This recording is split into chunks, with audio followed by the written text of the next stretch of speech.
Hey now, Delta City Fox here, and it's Thursday, October 15th, 2020. Thank you for joining me as I walk on the lakeshore just north of downtown Chicago. So, on the agenda today is the non-aggression principle, or the NAP. I'm going to define what it is, and I'm going to furthermore break it down apart so that we can better understand it. The non-aggression principle declares that it is immoral to initiate the use of force or fraud against someone else's person or property. Now, this likely sounds pretty reasonable, but I'm going to break it down further to show 4 ways where people may disagree with the NAP. So, 1, it is immoral to initiate the use of force. However, what if you're a pacifist? 2, it is immoral to initiate the use of force or fraud. But fraud is kind of ambiguous, and where do you draw the line? 3, it is immoral to initiate the use of force or fraud over someone else's person or property. So, someone else. But what if you're an animal rights activist? And 4, it is immoral to initiate the use of force or fraud over someone else's person or property. But what if you don't believe in certain property rights? So, let's begin the list. The first part of the NAP states that it is immoral to initiate the use of force or fraud, but what if you're a pacifist? If so, you would say that any force, whether initiated or not, is immoral. I have what is hopefully a thought-provoking cinema clip from the film The Witness.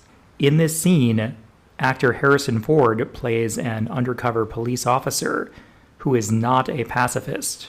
He is embedded with Amish, who are pacifist, and thus are not fighting back when force is initiated against them. So let's take a look. I can't think this up. Yeah. Well, just give it a shot. Look. Oh, look, you look. It takes half hour to take back.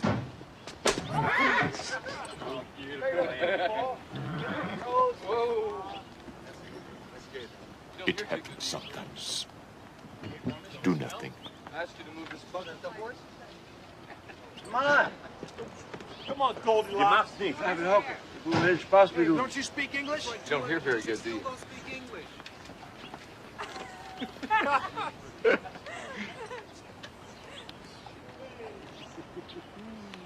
On the chin. And The chin, yeah. you look better, buddy. Snake's guy. Come on down, Jack. Hey, they're not allowed to fight, Frank.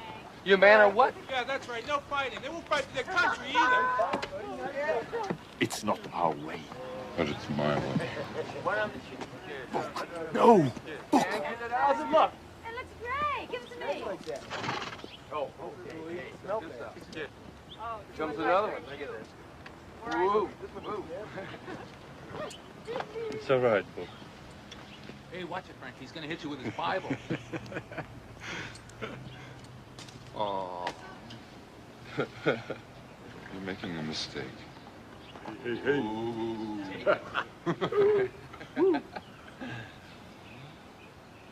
Boom.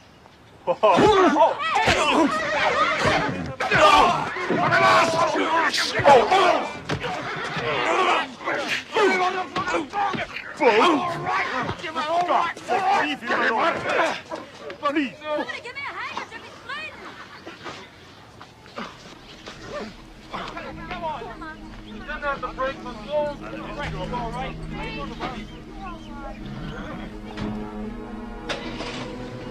So, in the clip, you have a confrontation of 3 social norms. The first is pacifism. The Amish characters are having force initiated against them, but are not fighting back because they believe that to use force is immoral. Secondly, you have, let's call them the city slickers, who are initiating the use of force against the Amish, sticking ice cream in one of their faces, and then by pushing Harrison Ford's hat off of his head. Thirdly, you have Harrison Ford's character, who is bridging the gap between these 2 groups. He is using force in reaction to force being initiated against him and his pacifist associates. Now let's critique what Harrison Ford did. Even though he used force as a reaction to protect himself and the Amish, in doing so he also violated the Amish's principle of pacifism. Thus, as pacifist, should they ostracize Harrison Ford's character for using force, even though they were its benefactors? On another note, reactionary force needs to be balanced. If someone shoves you, you can't take out a gun and shoot him in the chest. So when Harrison Ford bloodies the face of the city slicker as a response to him getting his hat knocked off, there is a question as to if this escalation of force by Harrison Ford was justified. Now, I believe that it was justified because all the city slickers were surrounding him and his associates in a threatening manner, and his personal space was being invaded. But there could be a decent argument made that he wasn't justified. So if you are a pacifist, then you may be at odds with the non-aggression principle. Now, the second element of the NAP. It is immoral to initiate the use of force or fraud. So where does fraud play into the non-aggression principle? The answer is rather subjective. Most people will agree that blatant fraud is immoral. For example, you intentionally misrepresent your finances to get an investor loan that you wouldn't otherwise be qualified for is an example of blatant fraud and is something that is immoral. But what about telling a white lie? Let's take a look at this commercial for Wrangler jeans, which is being promoted by former National Football League quarterback Brett Favre. I'm comfortable in jeans that are tough. I'm comfortable in jeans that last. I'm comfortable in Wrangler. Real comfortable. Wrangler 5-star premium denim jeans. Built tough with long-lasting heavyweight denim. Built comfortable with relaxed fit. Satisfaction guaranteed. Wrangler, real, comfortable jeans. So, does Brett Favre actually wear Wrangler jeans? Maybe he does, but if he doesn't wear Wrangler jeans, then would his promotion of this be immoral? I would say no. This would not be a substantial misrepresentation.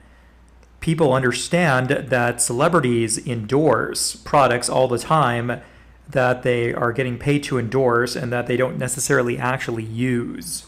That was a softball example, but let's take a look at something a little more unclear. For that, we have a clip from the film Annapolis to further explore the question of fraud and when it crosses the line to become immoral.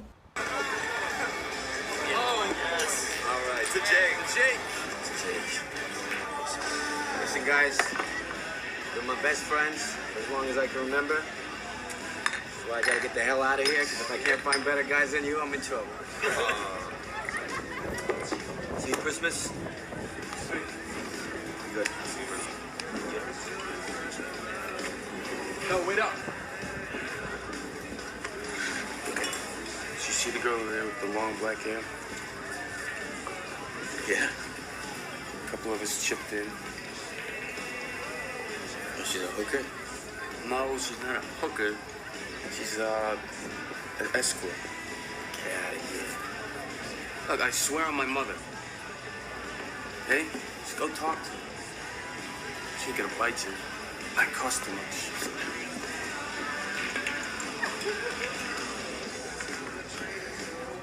Hi. I'm Jake. Allie. Yeah, so, look, this is probably like business as usual for you, but I've never done anything like this before. Look, so you can keep the money. What are you talking about?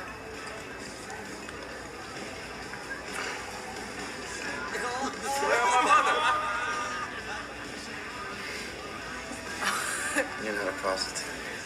No, I am. But I'm really late for my next appointment, so. First off, that was a completely ridiculous clip.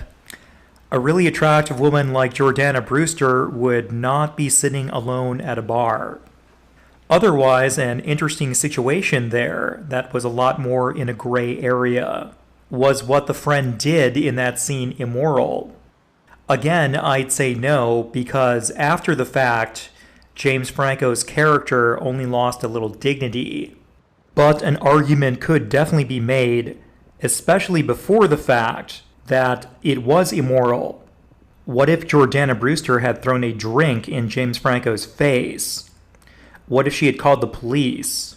What if James Franco's character had groped her because, given his false understanding of the situation, he thought it would be consensual? So, how fraud and other untruths play into the non-aggression principle, and where the line is drawn between what is moral and what isn't, is unclear given that it's so subjective. And exploration of that question will have to be done in a future video. Next, the third element of the NAP, it is immoral to initiate the use of force or fraud against someone else. So, someone else. What if you are an animal rights activist? If so, you may argue that it is immoral to initiate force against not just humans, but all animals. But where do you draw the line and why? Most animal rights activists will argue that it is immoral to initiate force against cattle. But what about bacteria? If it is not immoral to initiate force against bacteria, why? Be it that both cattle and bacteria are animals. And where do you draw the line? What animals can you initiate force against and what animals can you not? And if it is immoral to initiate force against bacteria, then how practical is that? Moreover, if you are initiating force against animals, is it for survival needs or for non-survival needs? Now, obviously, if you have to kill an animal for food and you don't have a non-carnivorous food option, then you are initiating force against animals for survival needs. But what if there is a hornet's nest close to your home and you have it removed by an exterminator because you are worried that the hornets may attack your children when they go out to play nearby? We are going to take a look at this clip from the film Sully, which is based on the real-life 2009 incident where the passenger jet American Airways Flight 1549 had some Canadian geese fly into and destroy its engines, forcing the aircraft to make an emergency landing in the Hudson River. So let's take a look. Forget over how beautiful it is up here. Life's easier in the air. Yes, it is. Birds. Whoa.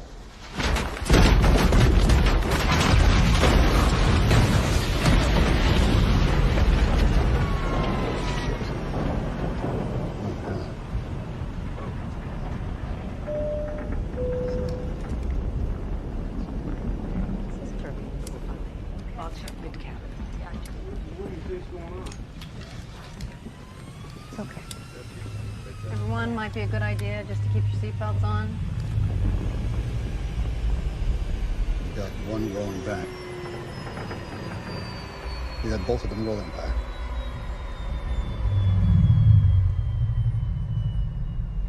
Ignition start.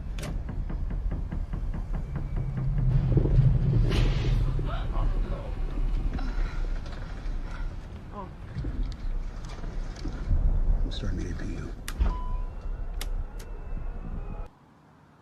Now, I read after this incident that officials gassed over 1,200 Canadian geese in the area and destroyed over 1,700 Canadian geese eggs in order to prevent a similar occurrence. This was done to proactively protect human lives on passenger flights. Now, was it moral? And now for another scenario. Is it moral to hunt animals for sport in a non-survival capacity? Let's explore this question more by taking a look at this duck hunting clip.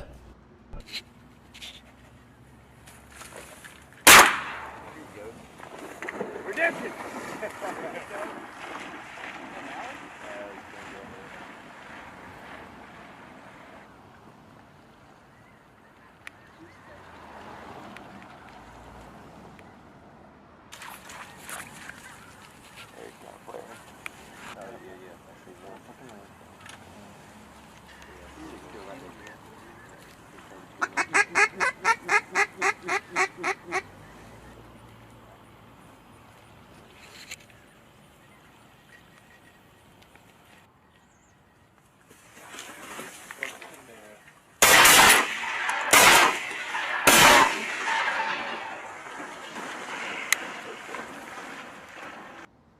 In addition to using force against these ducks by shooting them, the hunters also trick the ducks with duck calls and with fake ducks, meant to entice the ducks to fly within range of their fire.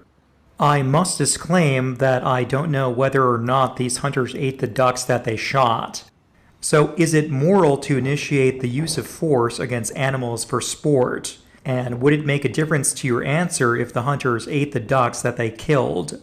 So if you are an animal rights activist, then you may be at odds with the non-aggression principle. Lastly, the fourth element of the NAP. It is immoral to initiate the use of force or fraud against someone else's person or property. Concerning property, what if you do not believe in personal and or private property? The thinking goes that if you can't own something as property, then you can't initiate force against it in the first place. For instance, let's say that you own a golf course, and someone else wants to come onto your golf course to have a picnic. If the golf course cannot be owned, then coming onto the golf course to have a picnic is not trespassing and can't be initiating the use of force. With that, let's take a look at a very interesting clip from the film Falling Down.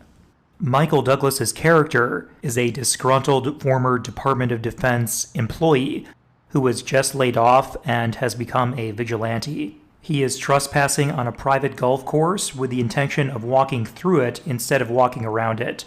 So let's take a look.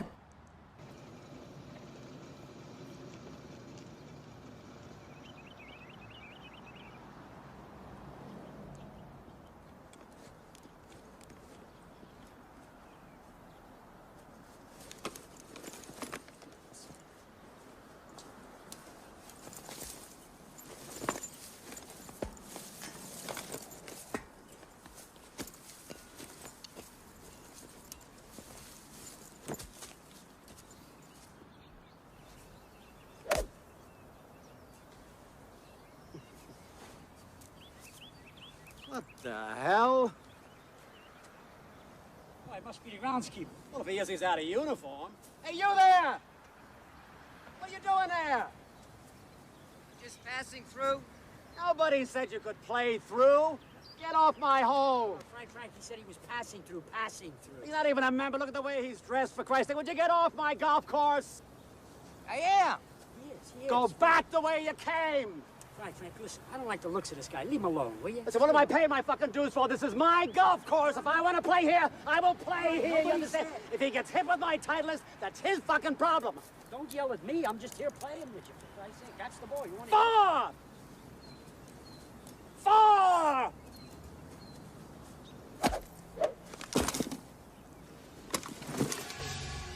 5! Wait, whoa. What the hell are you trying to do? Killing me with a golf ball? Is that enough? You got all these beautiful acres fenced in for your little game, but you gotta kill me with a golf ball? You should have children playing here. You should have families having picnics. You should have a goddamn petting zoo. Instead, you got these stupid electric carts for you old men with nothing better to do?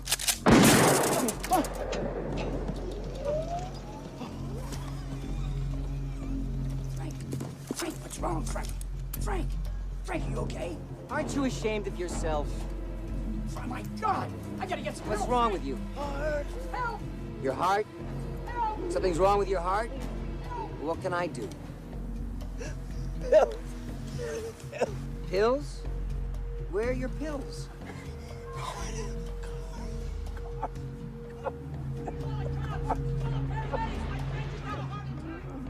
Well, I guess you're out of luck, aren't you? Your little cart's going to drown. Now, aren't you sorry you didn't let me pass through your golf course? Yeah. And now you're going to die wearing that stupid little hat. So a very interesting scene with respect to property rights. Michael Douglas's character is a trespasser on the golf course, which is private property, and the two men, the grumpy golfer and his golfing buddy, are licensees of the golf course owner. There is a resulting clash between Michael Douglas's character and the grumpy golfer character, because Michael Douglas's character doesn't respect the private property rights of the golf course owners. He questions, why shouldn't families be on this big, beautiful golf course having a picnic? instead of it being monopolized by the grumpy golfer and his buddy. Whereas the grumpy golfer character, as a licensee of the golf course, took the position that his right to play golf unabated was being violated by Michael Douglas's character walking through his hole. Clearly, though, these were not two rational men. Michael Douglas's character had lost his head and become a vigilante following an employment layoff, and the grumpy golfer was acting like a real jerk. His golfing buddy was acting much more rationally. Regardless, we can see how quickly the use of force escalated as a result of these property rights differences. The grumpy golfer commits criminal assault by shooting a golf ball at Michael Douglas, and Michael Douglas's character could be criminally charged with aggravated destruction of property when he shoots their golf car, and manslaughter or felony murder if the grumpy golfer were to succumb to his heart condition. So all that felonious activity came about not only from two men who were very hot-headed, but also from two different recognitions of property rights. So you may be at odds with the non-aggression principle if you don't recognize certain property rights, which is a very important element of the NAP. Now, there is one additional group that is at odds with the non-aggression principle. That is the government. The government is a group or entity that has the legal right and the supposed moral right to violate the non-aggression principle in a given geographical area. But that will have to be explored in a future video. Please feel free to share your thoughts with me. I appreciate you tuning in, and I will see you in the next video. Goodbye now.